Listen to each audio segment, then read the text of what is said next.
ഈ മണിക്കൂറിലെ ഏറ്റവും പ്രധാനപ്പെട്ട വാർത്തയിലേക്ക് മംഗളം എക്സ്ക്ലൂസീവ്. നേരിട്ട് IPS നേടിയ ഉദ്യോഗസ്ഥരെ അവഗണിച്ചുകൊണ്ടുള്ള പോലീസ് തലപ്പത്തെ അഴിച്ചുപണി സേനയ്ക്കുള്ളിൽ വലിയ അസ്വാരസ്യങ്ങൾക്ക് കാരണമായിട്ടുണ്ട്. ആഭ്യന്തരമന്ത്രി രമേശ് ചെന്നിത്തല എത്തിയപ്പോൾ തന്നെ കാര്യമായി ചിലതൊക്കെ കേരളം കണക്ക് കൂട്ടിയിരുന്നു. പോലീസ് തലപ്പത്ത് വൻ അഴിച്ചുപണിക്ക് പിന്നാലെ എല്ലാവരും ഉറ്റുനോക്കിയത് പിണറായിയുടെ വിശ്വസ്തനായ MR അജിത് കുമാർ തെറിക്കുമോ എന്നായിരുന്നു. എന്നാൽ ഇപ്പോൾ MR അജിത് കുമാറിന് ആശ്വസിക്കാനുള്ള വഴി തെളിയുന്നു എന്നാണ് റിപ്പോർട്ടുകൾ. MR അജിത് കുമാർ തിരിച്ചു വരാനുള്ള സാധ്യതകൾ തെളിയുന്നു.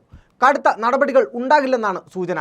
പോലീസിലെ അഴിച്ചുപണിയിൽ വൻ അതൃപ്തിയിലാണ് IPS തലം. കാരണം വിവാദങ്ങൾക്കിടയിലും അജിത് കുമാറിന് സംരക്ഷണം നൽകുന്നു എന്നത് തന്നെ. സംസ്ഥാന പോലീസിന്റെ തലപ്പത്ത് വൻതോതിൽ നടപ്പിലാക്കിക്കൊണ്ടിരിക്കുന്ന അഴിച്ചുപണിയും ഉന്നത ഉദ്യോഗസ്ഥരുടെ സ്ഥലം മാറ്റങ്ങളും വലിയ ചർച്ചയ്ക്ക് വഴി തുറക്കുന്നു. കടുത്ത ഭിന്നതകളും സീനിയോറിറ്റി ലംഘനങ്ങളും ചൂണ്ടിക്കാണിച്ച് IPS ക്യാമ്പിൽ അസ്വസ്ഥതകൾ പുകയുന്നതിനിടയിൽ യുവ IPSകാർ പരാതിയുമായി രംഗത്ത് വന്നു കഴിഞ്ഞു. ഇക്കാര്യം പുറത്തേക്ക് പരസ്യമായി എത്തിയിട്ടില്ലെന്ന് മാത്രം.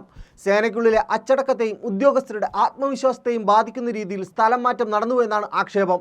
ആലപ്പുഴയിലെ രക്ഷാപ്രവർത്തനവുമായി ബന്ധപ്പെട്ടുണ്ടായ ഗുരുതരമായ വീഴ്ചകളും അതിനെ തുടർന്നുണ്ടായ വിവാദങ്ങളും ക്രമസമാധാന ചുമതലയുള്ള ADGP MR അജിത് കുമാറിനെ പ്രതിക്കൂട്ടിലാക്കിയിട്ടുണ്ടെങ്കിലും അദ്ദേഹത്തിനെതിരെ ഉടനടി കടുത്ത അച്ചടക്ക നടപടികളിലേക്ക് കടക്കേണ്ടതില്ല എന്നാണ് രാഷ്ട്രീയ തീരുമാനം. താൻ തെറ്റ് ചെയ്തിട്ടില്ലെന്നും തിരുത്തൽ നടപടികൾക്ക് തുടക്കം ഇട്ടിരുന്നുവെന്നുമാണ് അജിത് കുമാറിൻ്റെ വാദം.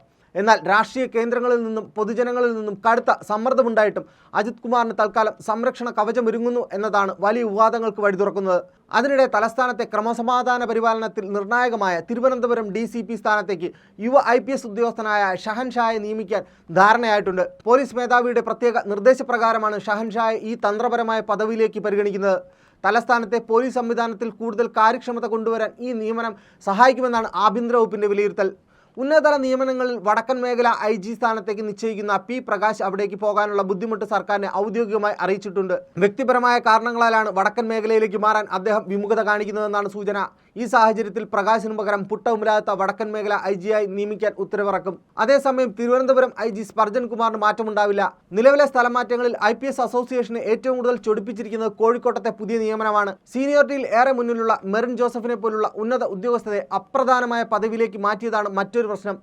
IPS ഉദ്യോഗസ്ഥയായ ഷൗക്കത്ത് അലിയെ കോഴിക്കോട് പ്രധാന ചുമതലയിലേക്കും നിയോഗിച്ചിട്ടുണ്ട്.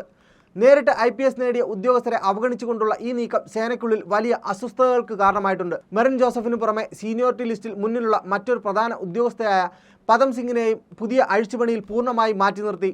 പദം സിംഗ് ഉൾപ്പെടെയുള്ള അർഹരായ സീനിയർ ഉദ്യോഗസ്ഥരെ എല്ലാം ബോധപൂർവം മറികടന്നാണ് ഷൗക്കത്ത് അലിക്ക് മുൻഗണന നൽകിയിരിക്കുന്നത്. കരിയർ IPSകാരുടെ മനോവീര്യം തകർക്കുന്ന തീരുമാനമെന്നാണ് സേനയ്ക്കുള്ളിലെ പൊതുവികാരം. ഉന്നത ഉദ്യോഗസ്ഥരുടെ സീനിയോറിറ്റി മറികടന്ന് ജൂനിയർമാർക്കും പ്രൊമോഷൻ IPSകാർക്കും വലിയ പരിഗണന ലഭിക്കുന്നതിൽ സംസ്ഥാന പോലീസ് മേധാവി രവാഡ ചന്ദ്രശേഖരനും കടുത്ത വിയോജിപ്പുണ്ട്.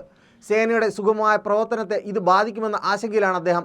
അതേസമയം നിലവിൽ പ്രഖ്യാപിച്ച ഉദ്യോഗസ്ഥ അഴിച്ചുപണിയിൽ യാതൊരു തിരുത്തലുകളും വരുത്താൻ ആഭ്യന്തരമന്ത്രി രമേശ് ചെന്നിത്തല തയ്യാറല്ല. ഭരണപരമായ കൺവീനിയൻസും രാഷ്ട്രീയ മുൻഗണനകളും മുൻനിർത്തിയെടുത്ത തീരുമാനങ്ങളിൽ നിന്നും പിന്നോട്ട് പോകുന്നത് സർക്കാരിൻ്റെ പ്രതിച്ഛായയെ ബാധിക്കുമെന്നാണ് ആഭ്യന്തരമന്ത്രിയുടെ നിലപാട്. ചർച്ചയ്ക്ക് എടുത്തതാണ് ഈ സ്ഥലം മാറ്റങ്ങൾ. അതുകൊണ്ട് തന്നെ ഉദ്യോഗസ്ഥ തലത്തിലെ ഈ അസ്വസ്ഥതകൾ തൽക്കാലം അവഗണിക്കാനാണ് തീരുമാനം.